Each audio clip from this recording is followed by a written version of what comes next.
It happened in the parking lot of Greater Faith Baptist Church, with half the neighborhood watching from the folding tables arranged under the oak trees for the annual summer potluck. Warren grabbed Marlene's arm before she could set down the third casserole dish she'd been carrying from the car. He did it slowly, deliberately, the way a man does when he wants people to see, but also wants to maintain the appearance of calm. He pulled her to the side of the building and raised his voice loud enough for everyone near the serving tables to hear. "The Hendersons told me you charged them for that baby quilt." Marlene looked at him steadily. "They asked me to make it. I spent 4 days on it." "You charged our neighbors." His voice dropped even lower, which somehow made it worse. "You went over there and took money from people who see us every Sunday. You made me look like a fool." "They offered it, Warren. I didn't ask." $120. He said the number the way someone might announce a verdict. "You stood in Rebecca Henderson's kitchen and took $120 for something you should have done out of the goodness of your heart." Marlene's jaw tightened, but she didn't raise her voice. "I cut and pressed and hand-stitched that quilt for 4 days. My back was aching by day 2. That money was fair." The slap came faster than anyone standing nearby expected, including Marlene. Her hand flew up to her cheek. She stumbled back a half step. The casserole dish she was holding tilted, and she grabbed it instinctively, steadying it before it could fall. For a moment, the entire parking lot went quiet. Then someone near the serving tables turned to someone else and said something low, and the murmur started again. People looked, then looked away. 3 of the older women at the corner table kept their eyes fixed on their paper plates. Warren straightened his collar. "Go set those dishes out," he said. "People are waiting on the food." Marlene stood still for another second, her hand still pressed to the side of her face. Then she walked toward the tables without looking at anyone. Nadine had been meaning to come home for this potluck for 3 weeks. She'd missed the last 2, once because of a work deadline, once because she'd told herself she just wasn't ready to be in the same space as her father for an entire afternoon. The call had come on a Tuesday night, 9 days before. Nadine was in her apartment in Charlotte, eating leftovers at the kitchen counter, when her phone lit up with her mother's name. "Mom, it's almost 10. Are you still up?" "I was waiting until your father went to bed." Marlene's voice was quiet, measured. "Honey, can you try to come home early Saturday?" "Not at noon, early, before everything starts." "Is something wrong?" A pause. "I just want you here. I've been working on the potluck food since Monday. The brisket needs 2 days to brine properly, and I'm doing 4 different sides plus the corn pudding your grandmother used to make." "Mom, Dad's not helping?" Another pause, shorter this time. "You know how he is. Can you just try?" Nadine set down her fork. She'd been doing this her whole life, translating what her mother didn't say. Marlene never came out and said Warren sat in the recliner and watched television while she stood in the kitchen for 6 hours. She never said she was lonely in a house where she'd lived for 31 years and felt like a tenant who owed rent in the form of constant labor. She said things like, "You know how he is, and I just want you here."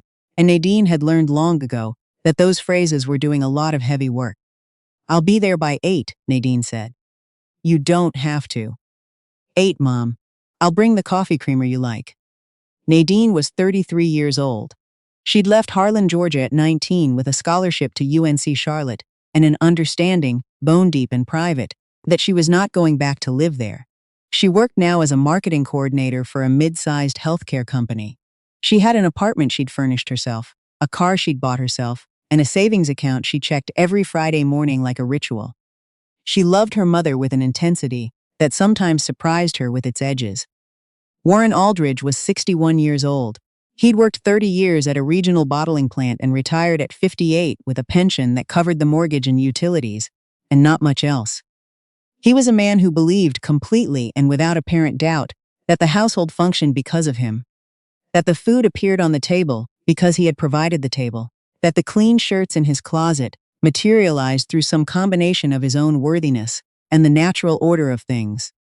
Marlene had married him when she was 25, after a courtship that lasted less than a year. She'd been known across the county as a woman with remarkable hands.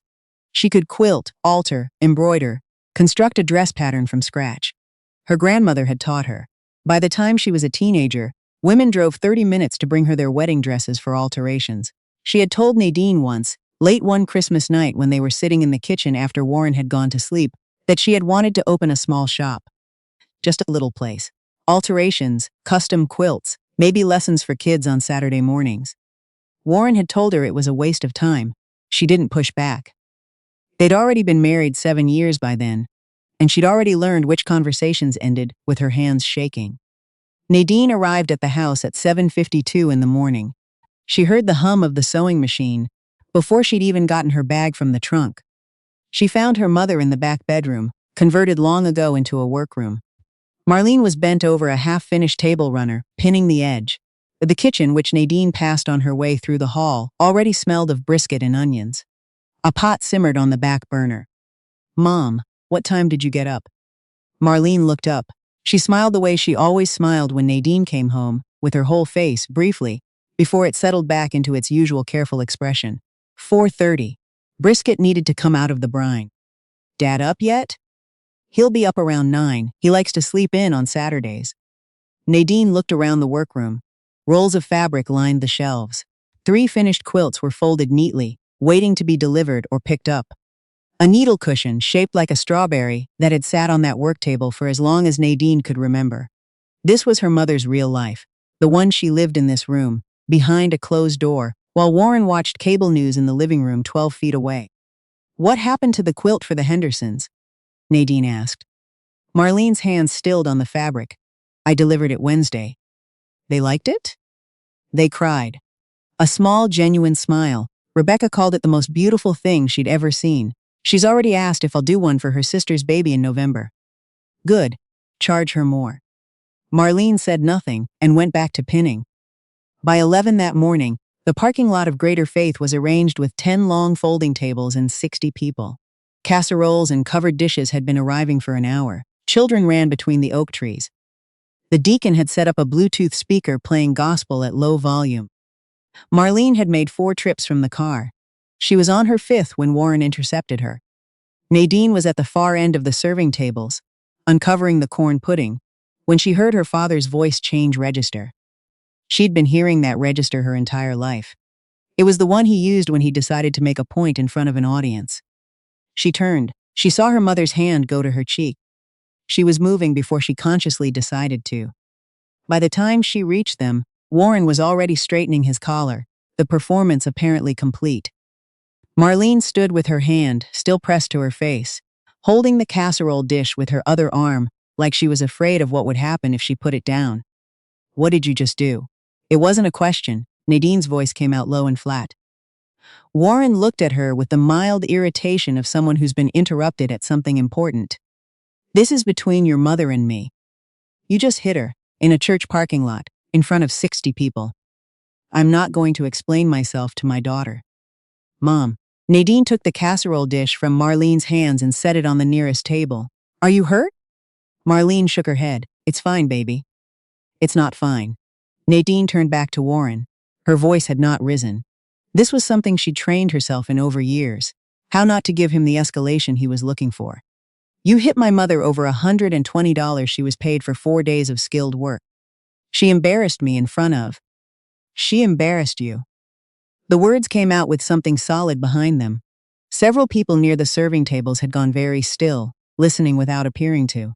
"She spent 4 days hand-stitching a quilt, and someone paid her what it was worth, and you hit her for that." Warren's expression shifted into something Nadine recognized from childhood. She reached into her pocket and took out her phone. "If you move toward either of us," she said quietly, "I'm calling 911 and I will press charges. I want you to understand that I mean exactly that." Something in his face recalculated. Warren Aldridge was a man who had operated his whole life in spaces where there were no consequences, where the audience watched and said nothing, and dispersed afterward to discuss it in low voices over their own dinner tables. He was not accustomed to someone standing in front of him and naming the consequences plainly, in public, while people stood 6 feet away pretending to arrange silverware. He stepped back. Nadine put her phone away. She put her arm around her mother's shoulders. "Let's go inside." 2 women from the church, sisters named Bea and Trudy, who had known Marlene for over 20 years, came and sat with them in the fellowship hall. They brought ice wrapped in a dish towel and a cup of water, and they didn't say very much. Bea patted Marlene's hand once and left it there. "We've seen him do it before," Trudy said finally. She said it quietly, like setting something on a table. I know, Marlene said. Nadine called the non-emergency police line. An officer came to the church, took a statement from both Marlene and 3 witnesses who had seen what happened in the parking lot, and issued Warren a formal warning. Warren said very little to the officer and nothing to Nadine. When the officer left, he got in his car and drove home without helping clear the tables. On the drive back to the house that night, Marlene sat in the passenger seat looking out at the road.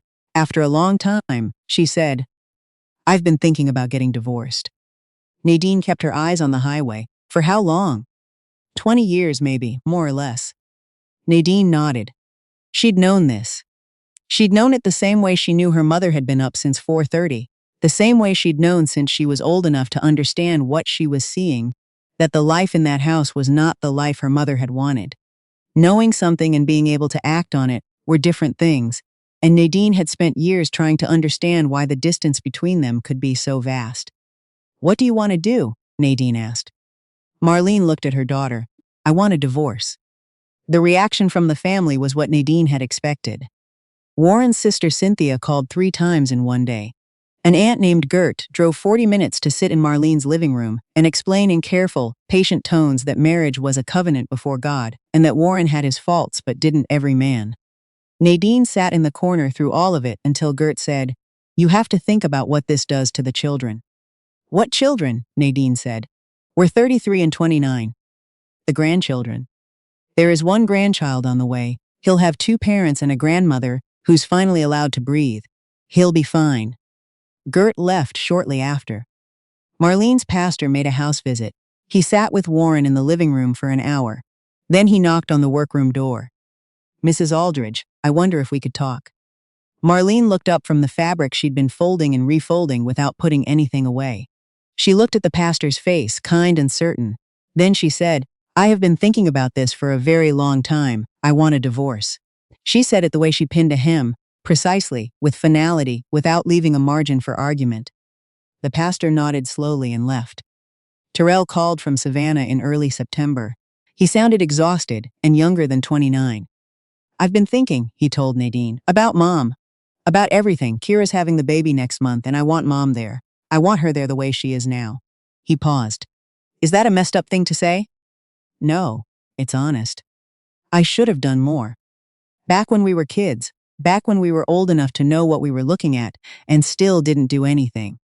You can't fix the past, Terrell. You just don't repeat it." There was a long quiet on the line. "She sounds different when I talk to her. She sounds like someone I almost don't recognize." "I know."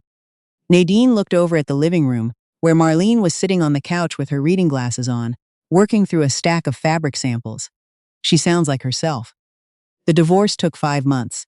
Warren contested it at first, then stopped appearing at mediation, then signed the papers in October, with the expression of a man who believed she would be back before the new year. He kept the house. Marlene kept her sewing equipment, her fabric inventory, the strawberry needle cushion, a set of her grandmother's dishes, and a box of photographs. She packed everything into Nadine's car on a Tuesday, while Warren was at the men's group breakfast at the church. She did not look back at the house when they pulled out of the driveway. Nadine noticed. She didn't say anything. 3 hours north, in Charlotte, Marlene sat in Nadine's apartment and looked around the living room, as if she wasn't entirely sure she was allowed to stay. "You can stay as long as you want," Nadine said. "I don't want to be in the way." "You're not in the way, Mom." Marlene ran her hand along the back of the couch. "It's a nice couch." "I know. I picked it out myself and nobody told me I was being wasteful." Marlene laughed, small, startled, as if she'd forgotten for a moment that she was allowed to. She didn't stay idle long. Within 2 weeks she was restless, pacing the apartment in the early mornings, her hands moving without anything in them. Nadine came home one evening to find that Marlene had reorganized the kitchen, hemmed 3 pairs of slacks that had been in a bag for months, and started a new quilt with fabric she'd bought that afternoon from the shop 2 blocks away. "Mom." "I wanted to," Marlene said before Nadine could finish. "Can I ask you something?" "Always." "Does that bridal boutique on Tryon have a seamstress on staff?" "Rosewood? I've taken things there for alterations. Why?" "I walked past it today. The work in the window is decent, but whoever did the hem on that bridesmaid dress didn't account for the grain. It's going to pull by spring." Nadine smiled slowly. You want to walk in there? I can walk in myself, Marlene said. She did. On a Thursday morning, she brought 3 samples: a hand-stitched quilt, a reconstructed wedding dress she'd built from a photograph years ago, and a suit jacket she'd taken in so precisely that the original tailor's notch marks were still visible and perfectly aligned. She laid them on the counter at Rosewood Bridal and explained what each piece required and why she'd made the choices she did. The owner, Donna, put on her reading glasses and examined the jacket seam for a long time. "Who taught you to do this?" she finally asked. "My grandmother, and 30 years of practice." Donna looked up. "I've been trying to fill this position for 8 months." She named a rate. Marlene named a higher one. She said it without hesitation, the way Nadine had coached her the night before at the kitchen table, cups of tea between them. Donna considered for a moment, then said, "Fair enough." The women at Rosewood learned quickly that Marlene had a gift that most people with 30 years of experience still don't develop: the ability to look at someone in a dress and understand exactly what the dress was trying to do. She didn't just alter, she corrected. She improved. Within 2 months, brides were asking for her by name. Within 4, Donna gave her a raise without being asked. On the afternoon Marlene received her 3rd paycheck, she asked Nadine to take her to the bank. She opened a savings account. The teller typed her name at the top: Marlene Aldridge. Marlene looked at it on the screen and read it twice, silently. The way you reread something you're afraid to misunderstand. In the car on the way home she was quiet. Then she said, "I made my first quilt when I was 8. My grandmother sold it at a church bazaar for $14. She gave me 7 and kept 7 for supplies." She paused. "Warren found out I'd been taking in alterations on the side, back in 2009. Almost a year of it, $260 saved. He took it and said I was spending household time on things that didn't benefit the household." Nadine's hands tightened on the wheel. "Every time I get a paycheck now," Marlene said, "I think about that $260. Warren called in November, then December. His calls followed a pattern, first demanding, then confused, then something that might have been, in a different man, approaching something like remorse. The furnace had gone out and he didn't know who to call.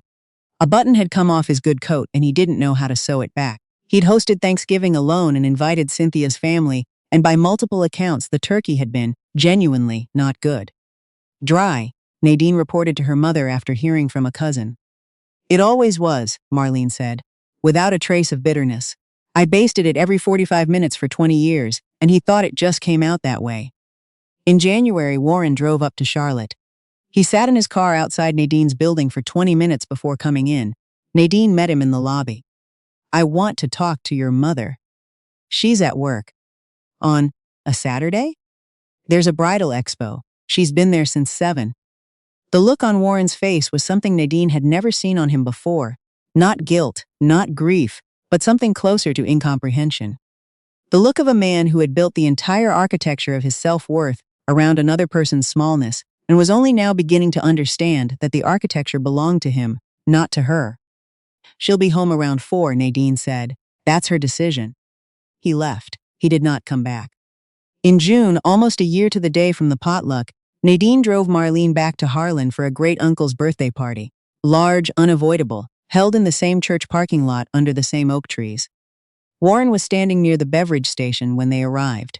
He saw them at the same moment they saw him. He was thinner than he'd been. His hair had gone from mostly gray to entirely white. He wore a button-down shirt with one button that didn't quite match the others. Replaced, Nadine noticed, with one that was close but not the same size. She had been looking at fabric her whole childhood. She noticed these things.